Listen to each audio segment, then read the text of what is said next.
Pensos Pandas Podcast. Oke, selamat pagi, selamat siang, selamat malam. Bertemu lagi dengan Pandas di Pensos Pandas Podcast. Podcast. Hari ini spesial banget nih Pandas nih di rumahnya yang asik banget nih. Hari ini kita podcast bersama Pak Haji Denny Indrayana. Nah, karena kalau sebutnya kan panjang mana belakangnya Pian tuh. Halo, apa kabar Pak? Apa kabar Pak? Alhamdulillah sehat. Sehat Mantap. lah. Alhamdulillah sehat Pak lah. Pokoknya di saat-saat seperti ini harus strong. Fit, harus ya segar. itu. Mana Pak? Ini kan langsung ke pertanyaan aja Pak. Wes gana. Bapak ini kan lagi pemilihan, masih lagi pilkada. Nah, kapan sih Pian tuh Pak terakhir tidur nyenyak yang nyaman tuh Pak? Kapan sih Pak? Amun nyenyak rancak. Jadi Di jalan di mobil teguring hancap aja toh. Yang pertanyaannya nang ngalih itu berapa lawas malam guring lebih pada 3-4 jam. Nah, itu Pak. Apalagi lebih 6 jam. Oke, Pak, Aduh, Mas, itu Pak. sudah karingat lagi pinanya ke dalam. Sampai di rumah jam 1, jam 2, jam 4, setengah 5 bangun sudah. Bangun Jadi pala. 2-3 jam aja goreng malam. 2-3 jam aja pala. Nah, kayak pala yang pastinya pala perjuangan. Wah, itu. Bagian dari Perjuangan. Perjuangan. Nah kan yang banyak tahu kan Bapak tuh kan dulu tuh sebagai staf sus Pak SBY dan Wamenhum. Tapi ulun anak tahu juga Pak. Cita-cita Pian tuh dulu ada kah anak jadi gubernur nih Pak dulu Pak? Kededak. Ada dulu Pak. Waktu halus tuh standar aja anak jadi insinyur, dokter gitu. Kode ada berpikiran anak jadi gubernur. Ya ini melihat situasi sekarang ya. Jadi bismillah diniatakan gasan manfaat gasan orang banyak mudah-mudahan. Amin. Nah yang pastinya kan boleh cerita sedikit sih kenapa sih Bapak jadi mencalonkan di tahun ini gitu. Kenapa sih Pak? Kenapa yuk? Kenapa ya? Mungkin semesta kung lah, semesta mendukung. Satu pas ulun hanya tuntung sebagai visiting professor di Melbourne University Law School. Mungkin juga karena pas benar hanya membantui Pak Prabowo dalam sengketa hasil pemilihan presiden. Jadi momen-momennya serba pas tuh nah. Serba pas Pak. Dan kebetulan tahun 2020 kan jadi rasa-rasanya setelah dilihat-lihat informasi dihitung segala macam ya bismillah inilah waktunya untuk terjun ke dunia politik. Bismillah Pak lah. Iya. Dan mulai berapa lawas Pak Pian tuh kemarin Pak? Udah mulai jalan ini Pak Pian giat-giat nih. Mulai Oktober lah jadi sudah setahun lebih nih. Oh sudah setahun berarti lah. Iya sudah setahun lebih. Ulun pertama kali menyatakan secara terbuka kepada publik untuk maju sebagai gubernur, istilahnya tuh mewakafkan diri sebagai calon gubernur itu Oktober 2019. Oktober 2019 ternyata setahun lumayan juga lah kesidin kada guring selama setahun. Iya. 2-3 jam lah guring lah Terutama tapi terakhir ini nang jarang guring. iya sih. Bapak giat terus lah kemana-mana Pak lah. Alhamdulillah ya mulai subuh keliling sampai pertemuan-pertemuan yang biasanya bisa ada pertemuan mulai jam 11, setengah 12. Jadi tuntungnya pasti jam 12 ke atas kan. Ya memang harus diseriusi, harus dihimati. Bejir. Nah, nih Bang, banyak yang sepertinya kada tahu loh Bapak ini siapa kayak itu. Nah, maksudnya orang-orang yang anu gitu. Jadi ngomongin pendidikan Pian Pak, nah sedikit lah. Bapak tuh sebenarnya pendidikannya apa aja sih secara singkatnya aja nih? SD, SMP, SMA Banjarbaru. Iya pasti. Orang Banjarbaru. Orang Banjarbaru lah. Nah, itu lulus SMA ini nah kebanyakan ke luar. Pertama SH di UGM Jogja. Mbah itu ada kesempatan sekolah lagi alhamdulillah mengambil master hukum di Amerika Serikat. Oh iya. University of Minnesota. Lanjut tahun 2002 dapat beasiswa dari pemerintah Australia bisa mengambil program doktor di Universitas Melbourne seluruhnya di bidang hukum. Wih, mantap juga apalah. Impian ulun tuh Pak bahari Pak anak kuliah di luar negeri itu Pak. Alhamdulillah mudah-mudahan ada jalan. Amin. Nah, ini kan sudah yang pastinya Pians tuh pertama kali begawi atau bekerja tuh di mana Pak pertama kali Pak Pian Pak? Pertama kali itu magang masih mahasiswa, magang di kantor advokat di Jogja, ngarannya Jeremias Lemek gitu. Itu Pang di situ pertama kali punya pengalaman begawi. Tapi kalau sudah tuntung itu Di kantor pengacara juga di Jakarta. Oh, di kantor pengacara. Jadi kan berarti Pian tuh emang dari nol juga apalah pegawai di sana lah, kada langsung jadi wamen udah jadi staff sos. Kalau aing kan langsung ada kayak itu. Dari nol. Oh, dari pasti nol juga. dari nol. Pengalaman kita ini dibangun dari petangga terbawah sampai kemudian mudah-mudahan terus naik ke atas. Amin. Nah, Pak, Pian selama bekerja tuh kan ada gaji pertama loh, Pak. Nah, Pian tukarkan apa gajinya tuh Pak yang pertama, Pak? Aduh, gaji pertama seingat ulun bariakan mama rasanya Berikan kuitan Pian lah. berikan kuitan ya. Kada ingat dipakai gasan apa, tapi rasanya diberikan gasan sidin, Bang. Sebagai bentuk hormat pengabdian bakti kepada orang tua. Wah, betul. Karena benar, Pak. ya nang bayarakan selama ini kuliah ya abaluan mama kan itu. Jadi ini gaji pertama nah. Ayo nah. Iya, gitu. wes project terima kasih Pak. Ya, semacam kayak itulah. Nah kan yang pastinya kan banyak proses loh Pak. Pas tuh pernah merasakan lah Pak, Bapak di posisi titik yang paling terendah atau terpuruk dalam hidup Pian gitu. Iya. Pernah lah Pak di saat apa itu Pak? Terus terang lah, jujur ulun ini kan sampai wah ini nih itu masih sebagai tersangka. Nah, jadi ya waktu itu terkejut juga Bang. Walaupun sudah merasa ini bagian dari risiko perjuangan, Mbah Tuntung sebagai wakil menteri jar banyak karena mau Tuntung digawi bebannya pian nih. Jadi ya tahun 2015 bulan Maret itu ada proses hukum. Selawas 6 bulan itu di kio bulak-bulik lawan aparat. Nah disitulah ada titik-titik kita kada handaknya kan jadi tersangka itu kada gagampangan. Itu salah satu yang cukup memberi kesan lah. Memberi kesan. Walaupun setelah itu juga yang menyebabkan ada kesempatan terbuka malah di kio menjadi profesor tamu di Melbourne. Nah itu pulang hikmahnya. Nah itu berarti di saat yang terpuruk pasti ada yang ada hikmahnya juga Pak. Bujur. Jadi waktu itu ada Profesor Tim Lindsay yang menelepon jadi Denny unit Sri Mulyani exit strategy. Jadi Sri Mulyani itu waktu ribut masalah Bank Senturi kemudian malah jadi salah satu direktur di World Bank. Dia tim kamu kita undang menjadi profesor tamu di Melbourne University. Kamu di sini kita malah digaji orang kan, malah jadi mengajar gitu. Tapi sedih Jepang nang menghargai kenapa jadi Australia lah, kenapa kada negara seorang. Di negara seorang jadi tersangka. Curcol sedikit bapaknya. Curcol sedikit. Nah kan, dulu motivasi Pian tuh dulu tuh apa sih Pak? Jadi bisa jadi seperti ini. Kan kami anak-anak muda pasti, wah kayaknya nih kayak apa supaya bisa jadi kayak Bapak, ada motivasinya. Itu muncul terutama terus terang waktu kuliah Bang. Seangkatan itu ada Refri Harun, ada Anies Baswedan, ada yang sekarang muncul di publik juga itu Febri Diansah, Zainal Arifin Mokhtar. Itu kekawanan diskusi itu. Di situ semangat untuk Indonesia yang lebih baik, lebih anti korupsi itu tumbuh. Kami sering diskusi, sering seminar, dan akhirnya menjadi bagian yang menginternal. Dan setiap kali ada merasa ini bad governance, ada yang koruptif, kami kemudian rasanya kada kau diam. Akhirnya inilah bagian dari upaya kami untuk terus istiqomah berjuang untuk Indonesia yang lebih baik, lebih anti korupsi tadi, lebih bersih, lebih betul. Amanah.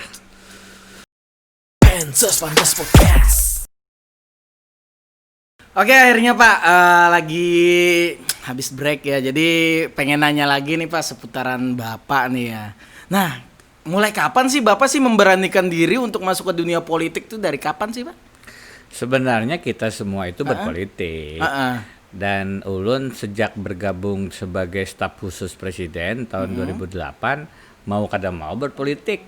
Presiden ini kan epicentrumnya politik. Oh iya. Jadi sudah masuk dalam politik praktis tapi dalam kadar yang tidak setinggi sekarang. Ini kan masuk menjadi calon gubernur, tentu lebih dalam lagi. Tapi boleh dikatakan pada saat menjadi staf khusus presiden itu sudah berpolitik. Sudah praktis. Berpolitik dah. Nah, pasti. Pengen tahu nih Pak prosesnya sedikit tuh tentang itu Pak. Boleh tahu nggak proses? Jadi awalnya Ulun ditawari oleh Menseknek Hatta Rajasa pada saat itu untuk menjadi staf khusus menteri.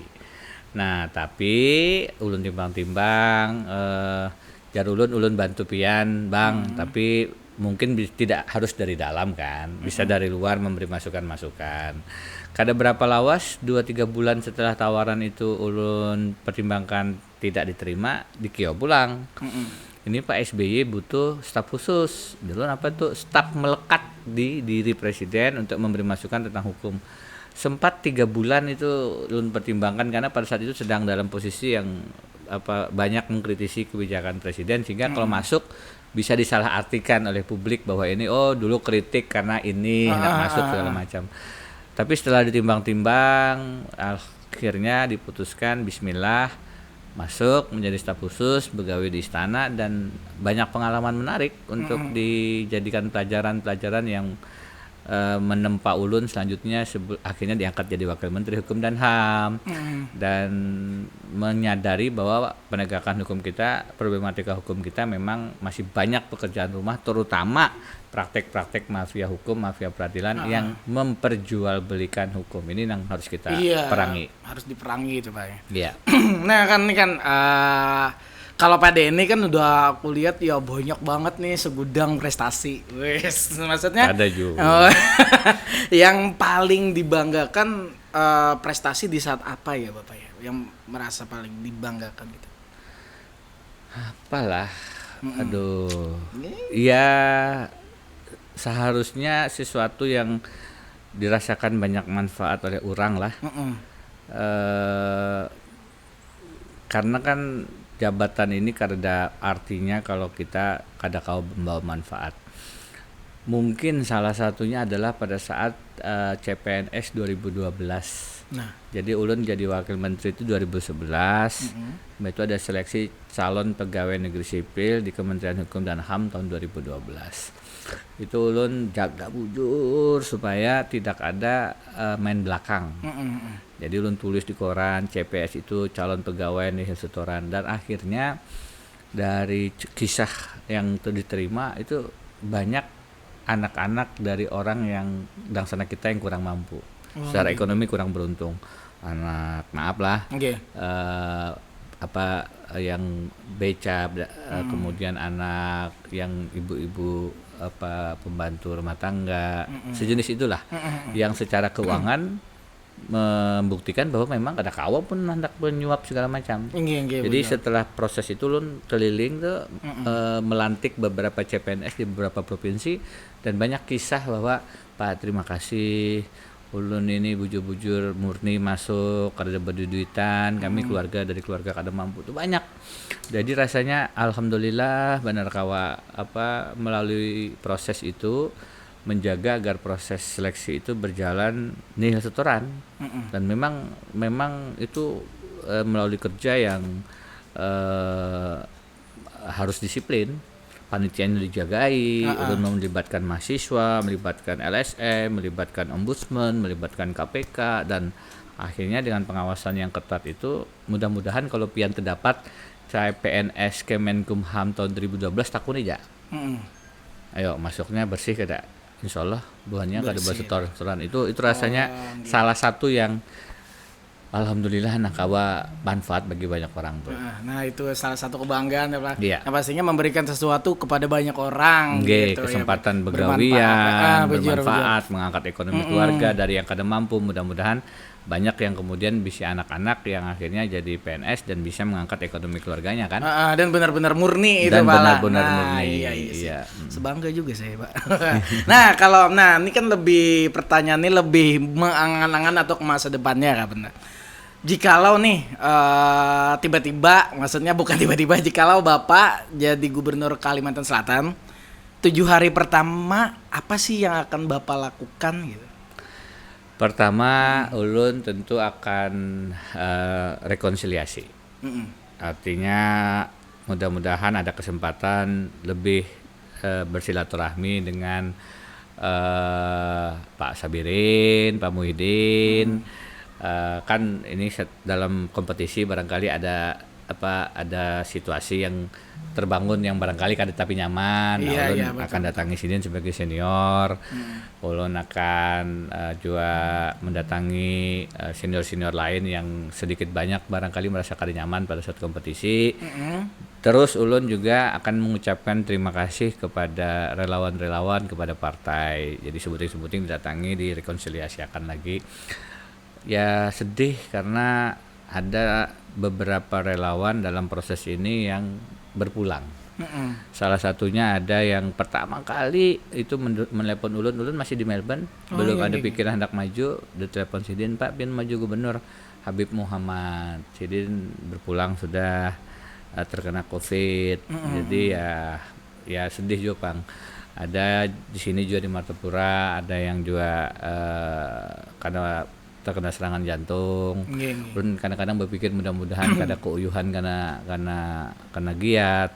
Ada juga yang di Balangan. Jadi ada dalam proses 1 tahun lebih ini beberapa relawan yang tiba-tiba berkejutan, kenapa nih? Ya Allah, mudah-mudahan sedikit banyak ulun merasa aduh jangan-jangan ini karena giat-giat yang kada beampihan bebuahnya. Jadi ulun akan takziah ke keluarga masing-masing. Rasanya ini relawan ini sangat banyak kontribusinya dalam proses ini, tentu juga dengan bantuan partai-partai. Nah, rekonsiliasi itu yang pertama, sambil kemudian ya mulai menata persiapan pemerintahan 5 tahun. Insya Allah yang awal-awal itu rekonsiliasi. Mantap. Ya pasti kan sudah ada ancang-ancang nih. Sudah ada ancang-ancang. Ya, jadi, yang kebayang nggak itu? Nah, misalnya nih kan Pak, kita nih berimajinasi aja, Pak. Maksudnya kita berandai-andai pada mesin waktu, misalnya kembali ke tahun di umur Pian berapa Pak Richard? 47 Desember 48. 47 Desember. Nah, Pian berapa nih? Ulun 30 aja Pak. Ragu-ragu aku. Mau ragu-ragu. Nah, misalnya kan kita kembali ke zaman Bahari, Pak. Pada Pian umur 20 lah, Pak. Nah, nasihat apa sih yang Bapak inginkan di umur 20 itu dari misalnya kayak orang tua Bapak gitu? Kalau Abah ulun sudah almarhum, rasanya Sidi sudah banyak benar memberikan modal lah.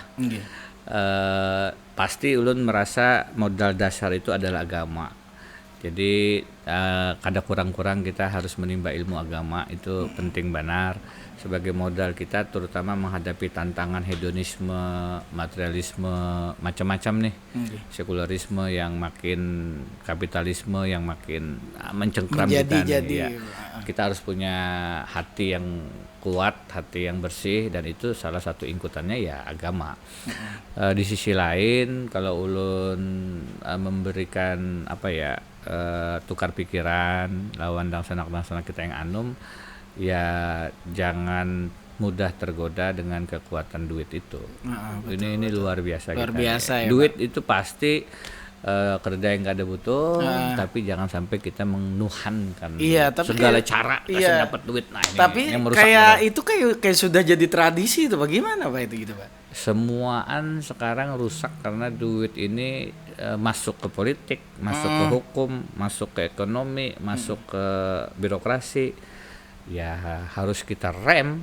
Ya, harus hukum direm, itu ada di pasar, duit itu ada di pasar aja, jual beli itu ada di pasar aja, di tempat lain jangan, karena pasti akan sangat merusak. Dan itu kita bisa kalau kita tadi dari awal punya idealisme, punya cita-cita untuk tidak menuhankan materi, tidak menuhankan duit, karena itulah titik masuk di mana kita akan menghadapi godaan-godaan yang merusak sistem bermasyarakat, sistem bernegara, bahkan sistem pribadi kita kalau kita sudah kawa ditukari. Nah, betul Pak. Jadi kalau hendak dalam satu kalimat, jangan menjadi pribadi yang mudah terbeli.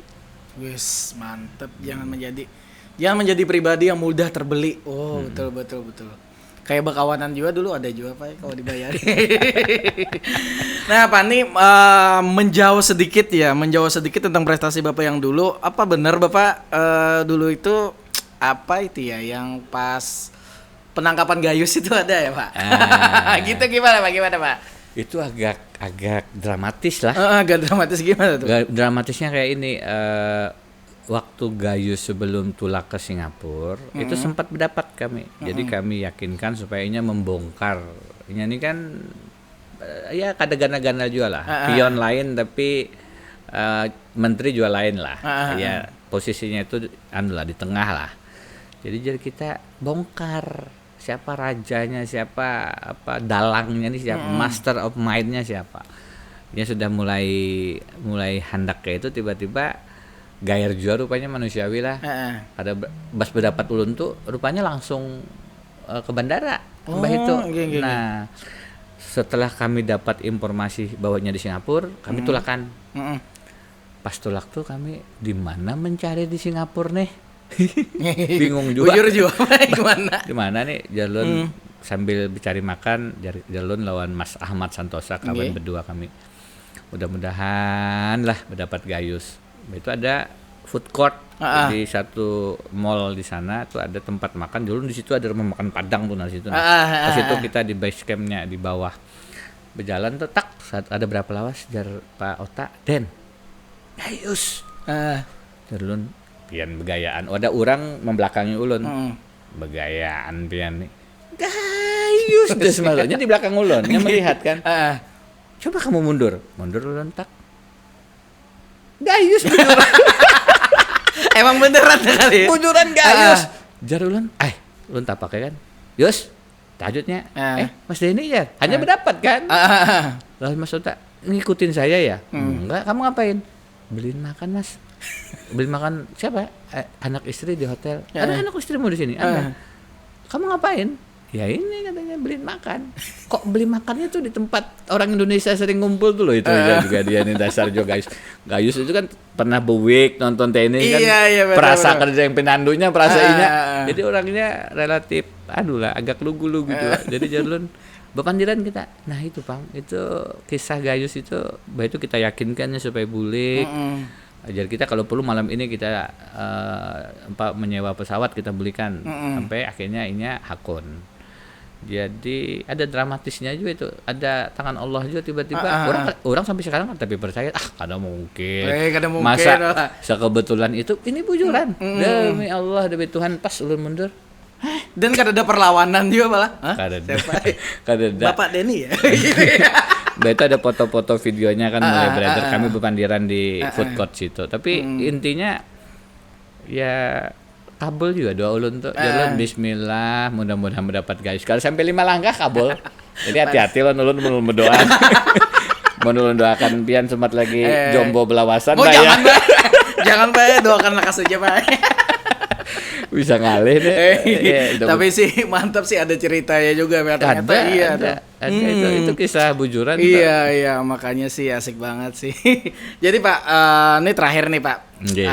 Terakhir Pak Den, misalnya nih bolehlah minta nasihat buat orang-orang atau mungkin ulun atau tim ulun atau orang-orang yang lain yang kurang lebih sama yang pastinya kita kan lebih di dunia profesional Pak. Di dalam lubuk hati kan orang-orang pasti pengen melakukan sesuatu untuk hasil gitu ya.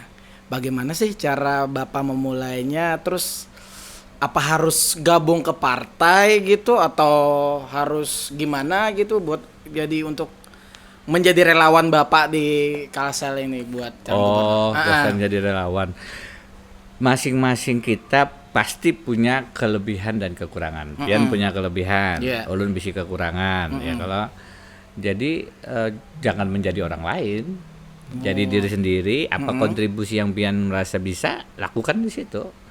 Kita butuh macam-macam, butuh tim kreatif, butuh tim relawan yang membagiakan APK, butuh macam-macam. Ini masih ada 40 harian lagi sebelum tanggal 9 Desember, silahkan aja gabung. Artinya kita butuh makin banyak orang ikut terlibat dalam proses menjadi Kalimantan yang lebih baik ini, Kalsel yang lebih baik ini. Dan yang penting kita dasar berbeda. Kita punya garis demarkasi yang jelas. Kita kada bededuitan, kita kada melakukan politik uang, kita kada melakukan serangan fajar, kita kada mahambur duit, kada mahambur bakul sembako, kada mahambur baleho, kada menghambur durian. Yang kita hambur adalah semangat spirit perubahan Kalimantan Selatan yang Mantap lebih baik. banget, Bapak. Itu mudah-mudahan Dang Sanak sepakat Bembayan iya, kalau mau hendak relawan langsung aja hubungi tim Bapak. bisa Ya, mantap langsung banget. silakan. Dan thanks banget malah nih suatu kehormatan Pak. Ulun bisa duduk di sini, Pak. Wes. Ulun malah nih rasa himbong bandar menjadi tamu pandas. Wah. Semoga sehat terus malah dan giat semangat terus, Pak. Dan Bismillah, jangan doakan. lupa istirahat juga, multivitamin juga Pak biar Nggih. makjas. Oke, itu saja sih yang pastinya. Thanks banget ya udah gue bangga banget ya. Dan pastinya Pandas undur diri Pansos, Pandas Podcast.